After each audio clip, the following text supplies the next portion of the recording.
Hello friends, स्वागत है आपका अगस्त्य क्लासेस में। मैं शालू रानी। हमने धातुओं के और अधातुओं के दोनों के रासायनिक गुण कर लिए। आज हम ये देखते हैं कि हमने इससे पहले तो धातु और अधातु के अलग अलग रासायनिक गुण करें। अगर वो आपस में ही रिएक्शन कर जाएं, धातु अधातु से रिएक्शन करें तो क्या होता है।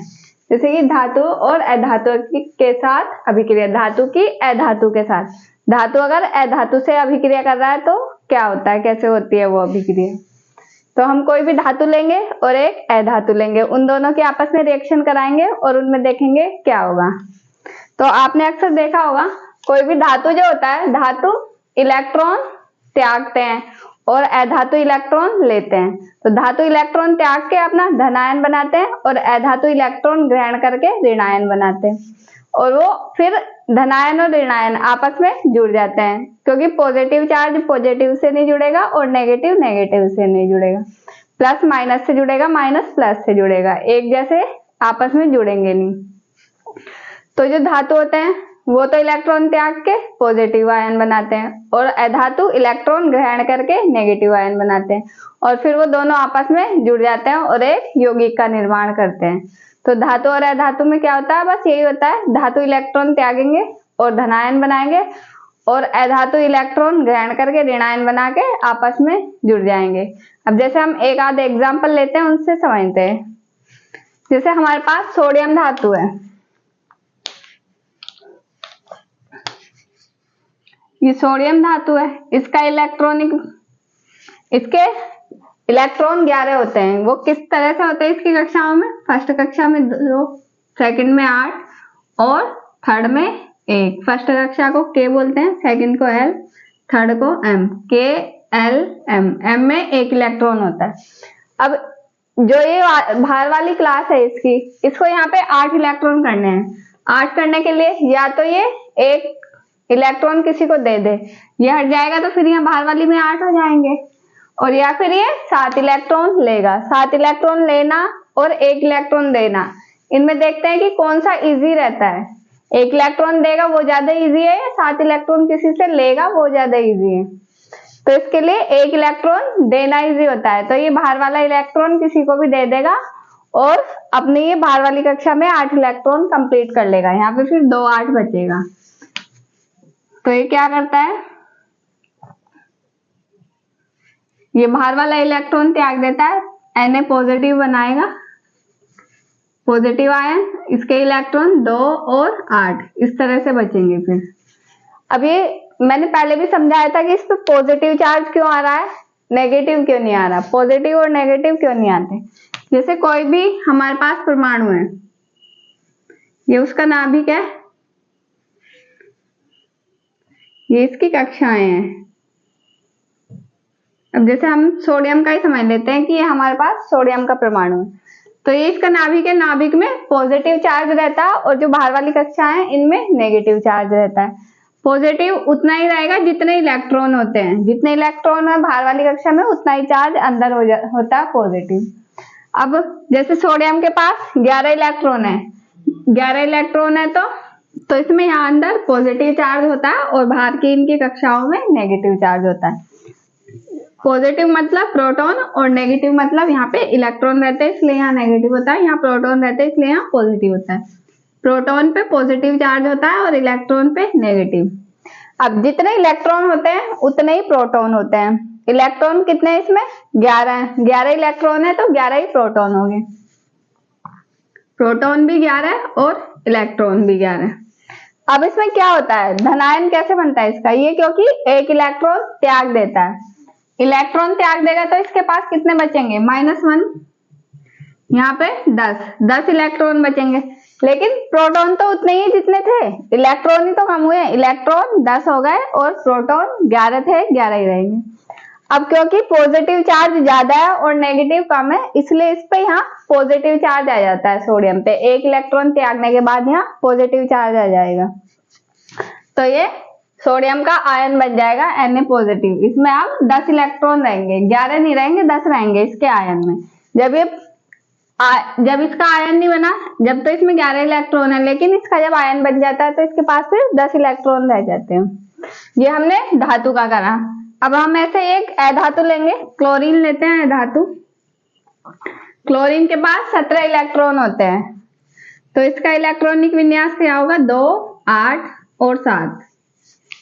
अब इसमें भी क्या है, इसको भी अपनी बाहर वाली कक्षा में 8 इलेक्ट्रॉन कंप्लीट करने हैं। तो 8 इलेक्ट्रॉन कंप्लीट करने के लिए या तो ये एक किसी से लेगा जब इसके 8 होंगे, या फिर ये 7 किसी को देगा। तो एक लेना और 7 देने में ज्यादा इजी जो रहेगा वो ही करेगा ये।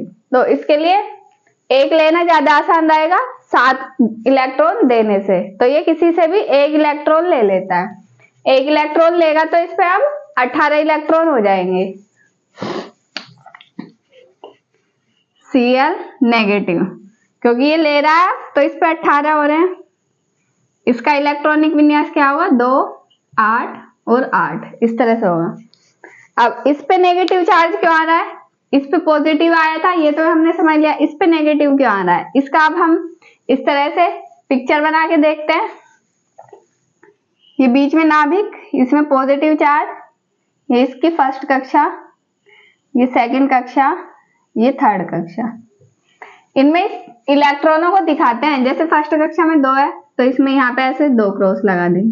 सेकंड में 8 है तो इसमें 8 इलेक्ट्रॉन बनाएंगे, 4, 6 और 8। अब यहाँ पे थर्ड में 1 है, लेकिन अगर इसका आयन का बनाएंगे तो यहाँ थर्ड में नहीं बनाएंगे, और अगर सोडियम का बनाते हैं तो इसमें भी 1 इलेक्ट्रॉन बना देते हैं लास्ट वाली में। अब क्लोरीन में क्या हो रहा है? क्लोरीन के पास इलेक्ट्रॉन कितने हैं? 17 इलेक्ट्रॉन है। 17 इलेक्ट्रॉन है तो 17 इस पे प्रोटॉन होंगे। प्रोटॉन 17, इलेक्ट्रॉन भी 17 होंगे। अब क्योंकि ये एक इलेक्ट्रॉन लेता है तो इसके पास इलेक्ट्रॉन की संख्या बढ़ जाती है। यहाँ पे +1 करेंगे तो इसके पास 18 इलेक्ट्रॉन हो जाएंगे। 18 इलेक्ट्रॉन हो गए तो क्या हुआ? प्रोटॉन तो 17 ही है लेकिन इलेक्ट्रॉन 18 हो गए। मतलब पॉजिटिव चार्ज 17 है, नेगेटिव चार्ज 18 है। तो जो ज्यादा चार्ज होता है वही चार्ज इनके ऊपर आता है जब इनके आयन बनते हैं। ज्यादा यहाँ पे 18 आ रहा है, नेगेटिव चार्ज, नेगेटिव 18 और पॉजिटिव 17 है। तो यहाँ पे इसके ऊपर क्लोरीन के पास नेगेटिव 18 है तो यहाँ पे नेगेटिव चार्ज आता है। तो एक क्लोरीन नेगेटिव 2, 8, 8, इस तरह से ये अपने इलेक्ट्रॉन कंप्लीट कर लेता है। अब क्या हुआ? ये पॉजिटिव है और ये नेगेटिव है। ये दोनों क्या करेंगे? इनके बीच में आकर्षण बल लगने लगेगा। आकर्षण बल लगेगा तो ये आपस में जुड़ जाएंगे। प्लस प्लस के बीच नहीं लगेगा और माइनस माइनस के बीच नहीं लगेगा। प्लस माइनस के बीच लगेगा या माइनस प्लस के बीच लगेगा। जैसे माइनस माइनस होगा तो इनके बीच नहीं लगेगा, प्लस प्लस होगा इनके बीच में भी नहीं लगेगा। अगर प्लस माइनस है तो लगेगा, और अगर माइनस प्लस है तो भी आकर्षण बल लगेगा।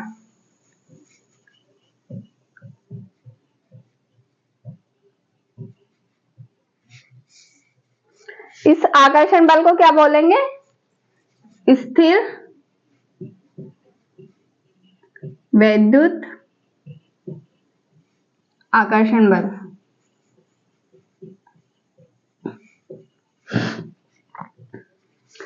इनके बीच जो बल लगेगा उसको स्थिर वैद्युत आकर्षण बल बोलेंगे। अब हमारे पास ये Na पॉजिटिव है और प्लस Cl नेगेटिव, ये दोनों आपस में जुड़ के NaCl बना लेंगे।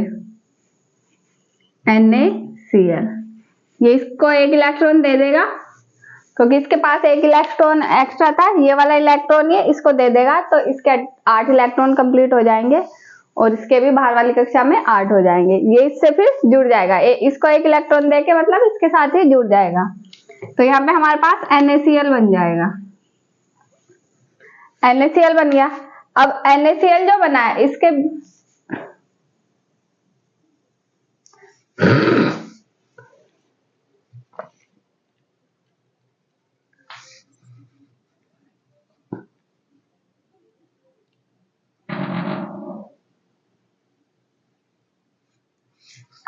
इस यौगिक को आयनिक यौगिक बोलेंगे क्योंकि इनके बीच आयनिक बल काम कर रहा है।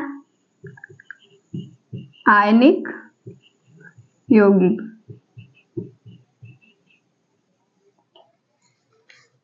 इसका आयन है एक, इसका पॉजिटिव आयन है, इसका नेगेटिव आयन है। इन दोनों आयनों की वजह से इनमें बल लग रहा है, तो इसको आयनिक यौगिक बोलते हैं। तो इस तरह से धातु और अधातु अगर क्रिया करते हैं तो एक हमें ये साल्ट मिलता है। साल्ट मतलब लवण। तो ये कंप्लीट हो गया। इसका स्क्रीनशॉट ले लो, अगर लिखना हो कुछ लिख लेना इसमें से। फिर हम इसके थोड़ा नोट्स बना लेते हैं कि नोट्स में अगर आता है तो हम क्या लिखेंगे उसमें।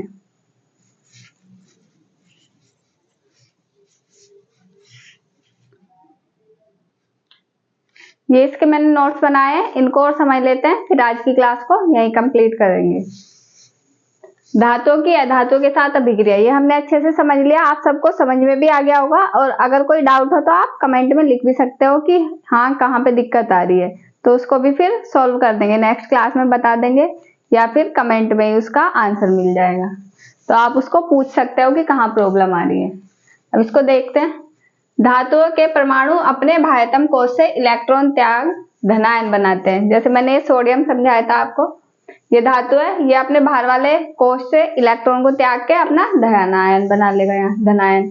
वह अधातुओं के परमाणु बाह्यतम कोश से इलेक्ट्रॉन, बाह्यतम कोश में इलेक्ट्रॉन ग्रहण करके ऋणायन बनाते हैं। जो अधातु होते हैं वो बाहर वाली कक्षा में इलेक्ट्रॉन ग्रहण करते हैं, तो वो फिर ऋणायन बनाते हैं। ये क्लोरीन ने एक इलेक्ट्रॉन ग्रहण किया, इसके 18 इलेक्ट्रॉन हो गए और इसने ऋणायन बनाया अपना। अब क्या हो रहा है, इन धन व ऋण आयनों के मध्य विद्युत आकर्षण बल लगने लगता है। इन दोनों आयनों के मध्य आकर्षण का बल लगने लगता है, धन और ऋण के। ये धन आयन है, ये ऋण आयन है, ये पॉजिटिव ये नेगेटिव, तो इनके बीच में आकर्षण का बल लगने लगेगा, जिस कारण ये आपस में जुड़कर आयनिक यौगिक का निर्माण करते हैं। फिर ये आपस में जुड़ गए, पॉजिटिव और नेगेटिव, इन्होंने एक यौगिक बनाया। ये जो यौगिक है ये आयनिक यौगिक है, क्योंकि ये आयनों से बन रहा है। ये सोडियम का आयन, ये क्लोरीन का आयन, ये दोनों आपस में जुड़ रहे हैं, तो यहाँ पे हमें आयनिक यौगिक मिल रहा है। ये 2 एग्जाम्पल करे हमने, ये तो हमने पूरा अच्छे से समझ लिया पीछे वाली स्लाइड में। अब एक और एग्जाम्पल है, इसको देख लेते हैं। ये मैग्नीशियम है, इसके पास 12 इलेक्ट्रॉन होते हैं। तो इलेक्ट्रॉनिक विन्यास कैसे होगा इसका, 2, 8 और 2। अब इसको यहाँ पे बाहर वाली कक्षा में हमने 8 इलेक्ट्रॉन कंप्लीट करने हैं। 8 इलेक्ट्रॉन कंप्लीट करने के लिए या तो ये 2 दे देगा या फिर 6 लेगा, तब 8 इलेक्ट्रॉन हो गए। तो इसके लिए 2 इलेक्ट्रॉन देना ज्यादा इजी है या 6 इलेक्ट्रॉन लेना? इसके लिए 2 इलेक्ट्रॉन देना ज्यादा इजी रहेगा, इसलिए 2 इलेक्ट्रॉन दे देता है। अब जितने इलेक्ट्रॉन देते हैं उतना ही चार्ज आता है। जैसे सोडियम ने 1 इलेक्ट्रॉन दिया था, तो यहाँ पे पॉजिटिव का चार्ज 1 आया था। अब ये 2 इलेक्ट्रॉन देगा तो इसके ऊपर 2 पॉजिटिव के चार्ज आएंगे, या तो इसको प्लस प्लस करके लिख लो या +2 लिख लो। इसको 2 प्लस भी लगा सकते हैं, या +2 लिखा है मैंने, ऐसे भी लिख सकते हैं। इसने 2 इलेक्ट्रॉन दे दी, तो यहाँ पे अब इसके 10 इलेक्ट्रॉन बचे, 2 और 8। यहाँ पे इसका इलेक्ट्रॉनिक विन्यास होगा फिर 2 और 8। फिर ये क्लोरीन का वही है, ये 1 इलेक्ट्रॉन लेगा इसकी बाहर वाली कक्षा कंप्लीट करने के लिए, ये 18 इलेक्ट्रॉन हो जाएंगे और इसका इलेक्ट्रॉनिक विन्यास 2, 8, 8 बनेगा। अब ये आपस में जुड़ेंगे। अब मैग्नीशियम तो 2 इलेक्ट्रॉन दे रहा है और क्लोरीन 1 इलेक्ट्रॉन ले रहा है, तो ये सेटिंग नहीं बैठ रही इनकी, क्योंकि जितने इलेक्ट्रॉन देगा वो दोनों के 2 इलेक्ट्रॉन दे रहा है, तो दोनों ही इलेक्ट्रॉन लेने पड़ेंगे उसको, जो भी इससे जुड़ेगा। तो इसको 2 इलेक्ट्रॉन लेने के लिए 2 क्लोरीन की जरूरत पड़ेगी। एक क्लोरीन 1 इलेक्ट्रॉन लेगी और दूसरी क्लोरीन दूसरा इलेक्ट्रॉन लेगी, तब जाके ये जुड़ेंगे आपस में। तो यहाँ मैग्नीशियम का तो 1 परमाणु रहेगा और क्लोरीन के 2 परमाणु रहेंगे जब ये जुड़ेंगे। ये मैग्नीशियम का आयन, ये क्लोरीन के 2 आयन रहेंगे और आपस में जुड़ के MgCl2 बनाएंगे। ये हमारे पास बना MgCl2 आयनिक यौगिक, क्योंकि ये आयनों से बन रहा है।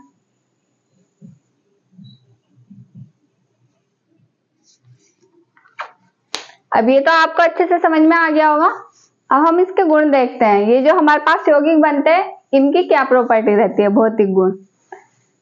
मजबूत आयनिक बंध के कारण ठोस और कठोर होते हैं। इनके बीच में जो बंध बनता है, आयनिक बंध, वो बहुत ज्यादा मजबूत होता है, उसको तोड़ना भी इतना इजी नहीं होता। बहुत ज्यादा मजबूत होने के कारण ये ठोस या कठोर होते हैं। भंगुर, भंगुर मतलब अगर हम इस पर कुछ चीज मारेंगे तो ये टुकड़ों में टूट जाते हैं, तो ये भंगुर होते हैं। गलनांक व क्वथनांक उच्च, गलनांक और क्वथनांक उच्च होता है, क्यों? अगर इनके बीच में जो बंध है अगर वो वीक होता तो उसको कम हीट देके तोड़ सकते थे, या फिर कई ऐसे भी होते हैं जिन्हें बिना हीट दिए भी तोड़ा जा सकता है, तो उसको कम हीट देके भी तोड़ सकते हैं। लेकिन इनके बीच में जो बंध है वो बहुत ज्यादा मजबूत है, उस बंध को तोड़ने के लिए इन्हें ज्यादा हीट देनी पड़ती है, तो इसलिए इनका गलनांक और क्वथनांक उच्च होता है। गलनांक व क्वथनांक उच्च। अब ये घुलनशीलता है, घुलनशीलता मतलब किस में घुलेंगे किस में नहीं घुलेंगे। ये जल में तो घुल जाते हैं लेकिन पेट्रोल और केरोसिन में नहीं घुलेंगे। जल में घुलनशील, पेट्रोल व केरोसिन में अविलेय या अघुलनशील, मतलब घुलते नहीं है। ये चालकता, चालकता कि इनमें विद्युत धारा प्रवाहित होगी या नहीं होगी। अब जब ये ठोस अवस्था में रहते हैं तो ये ठोस अवस्था में अचालक होंगे, ये उल्टा लिख दिया मैंने।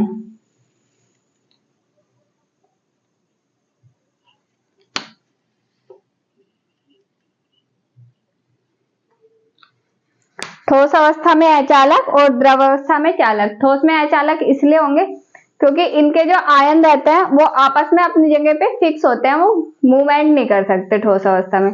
लेकिन अगर वो द्रव अवस्था में या गैस अवस्था में होते हैं तो वो उसके आयन मूव कर सकते हैं, एक जगह से दूसरी जगह जाएंगे और विद्युत धारा प्रवाहित हो जाएगी। तो ये चालकता इसलिए ही ठोस में नहीं होगी और द्रव में या गैस में हो सकती है। तो ये कंप्लीट हो गए इसके भौतिक गुण भी। ये इसके नोट्स हो गए आज के, इनका स्क्रीनशॉट ले लेना और इनको नोट कर लेना रजिस्टर में। तो आज की क्लास में इतना ही है, बाकी हम नेक्स्ट क्लास में करेंगे। आज की क्लास आपको अच्छी लगी हो तो इसको शेयर करना, कमेंट करना और लाइक करना, और बेल आइकन को भी प्रेस कर लिया करो ताकि इससे आपको नोटिफिकेशन मिलता रहे। Thank you.